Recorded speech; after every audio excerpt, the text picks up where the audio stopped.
It's nice to be here, see some familiar faces from classes and elsewhere. I don't have very many familiar faces here yet, so if you're one of them, then thank you.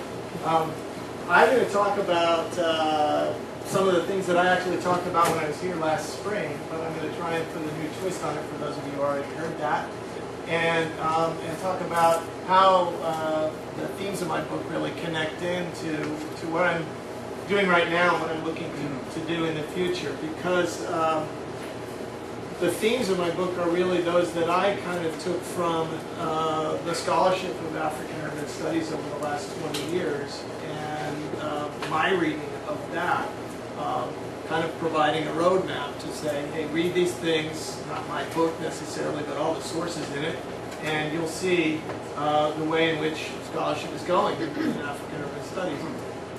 So my own work now is to take that advice myself and say, well, these are the things that I'll be looking at. So as I go through the concepts that are in the book, and those of you in my African Cities class will be reading it, I'll be talking about where I see the themes taking me. Dr. Chen said that I should introduce myself, so I'll say a little bit about myself for those of you who don't know. I just got here to Trinity. I finished my PhD a long time ago at UCLA, which was a big center in geography and urban planning. It still is. And it's also a big center for African studies. But there was no connection whatsoever between the two. And that was me. And it took me a while, really, to recognize the ways in which my own work was very strongly a contribution to urban studies. And I'll tell you when it happened, actually, because it's relevant to this book. I was sitting in a faculty meeting at the University of Kansas, where I was for 16 years in geography and African American studies. And the chair, this was 2000, spring of 2000, the chair was going through a list of courses that hadn't been taught in 5 or 10 years, I don't remember the benchmark, to eliminate from the course catalog, because nobody was teaching. And up on the PowerPoint screen came advanced urban geography, and the chair said, we don't have anybody that does advanced urban geography. And I sat there and I thought for a minute, and then I kind of quietly said, actually everything I've ever done was advanced urban geography, and I'll teach that class next spring. It was partly because I'd inherited the job with a set of courses that I was supposed to be teaching. But it was also because throughout my career, studying cities wasn't something you did in Africa. And if you're at UCLA and you're in urban studies, you're studying Los Angeles. And you're studying how cities relate to Los Angeles, or why Los Angeles is a model for other cities. So you might be looking at other cities besides Los Angeles, but not cities in Africa. And even as a grad student, the advice that I got from one of my main mentors was if I was going to study a city in Africa, it should be in terms of how it relates to Los Angeles. The first chapter in this book is a response to him, which is called What is the Post-Metropolis? What if the Post-Metropolis is Lusaka? Because we're a book called Post-Metropolis, it's about Los Angeles.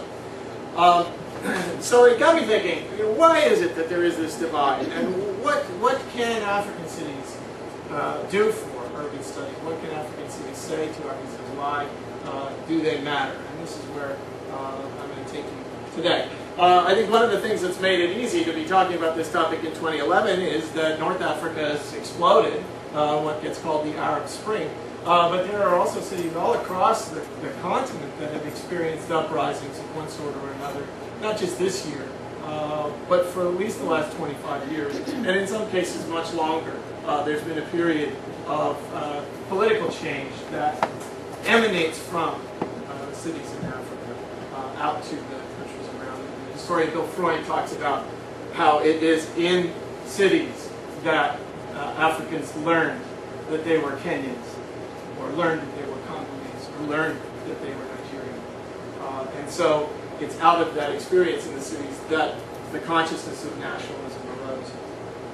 And so the world is in shock about what happens in Cairo or Benghazi, but these are the kinds of political changes that have been happening for at least 20 years in Africa. So I think that there's a possibility for talking about African cities in a number of different venues. One of them is in terms of how they are transforming the world. But I think another way that's a little less ambitious maybe for a talk during the common hour is to talk about how they are challenging prevailing modes of urbanism and ways of thinking about urban studies and the literature of urban studies, which has to this day been dominated by a Euro-American emphasis. And the world cities are overwhelmingly now no longer, the largest cities no longer in Europe. There's not a European city in the top 20 of the largest cities in the world. City on the one side here is Cairo. That's not my photo, though. The photo that's mine is the one on the left. And those of you who've seen the book, it's a pretty drab cover. I didn't bring it downstairs with me. We have it over here. It's this green and white cover, which is actually from Nigeria, and it's the roof of a building in a squatter settlement. So it's a corrugated iron sheet that's white and green, and they kind of painted it to look cool, and they mimicked that for the cover, saying African cities. That was their choice of the cover. This was my choice of the cover. And they said, oh, it's too busy, it's got too much going on, it's too many colors. I don't know anything about those kinds of design features. But the reasons I wanted, I can't even begin to tell you the reasons why I wanted this to be the cover. But if you look closely, you see that there is a diagram, there's a sculpture of Africa. It's actually a mirror, and the mirror is broken.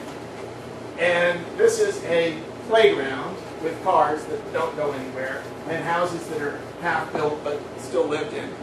This is from a place called Freedom Park in Cape Town, which was a spontaneous squatter settlement that took its name from the day in which the population that inhabits it took it over, which was the anniversary of the end of apartheid.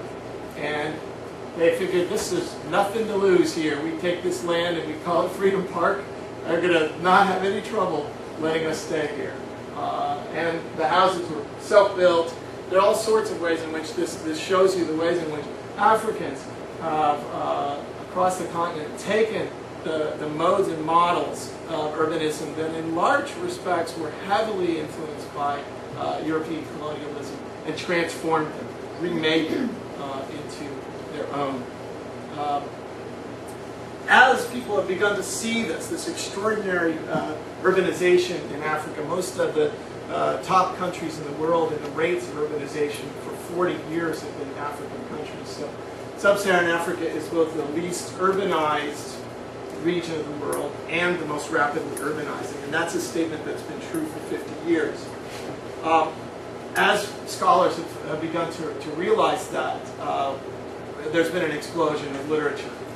As is typical with scholarship, it's loped a little bit behind the actual phenomenon, but we're seeing now multiplying literature along various veins in many different disciplines and across disciplines. A lot of individual studies of individual cities, a lot of edited volumes coming out over the last 10 years.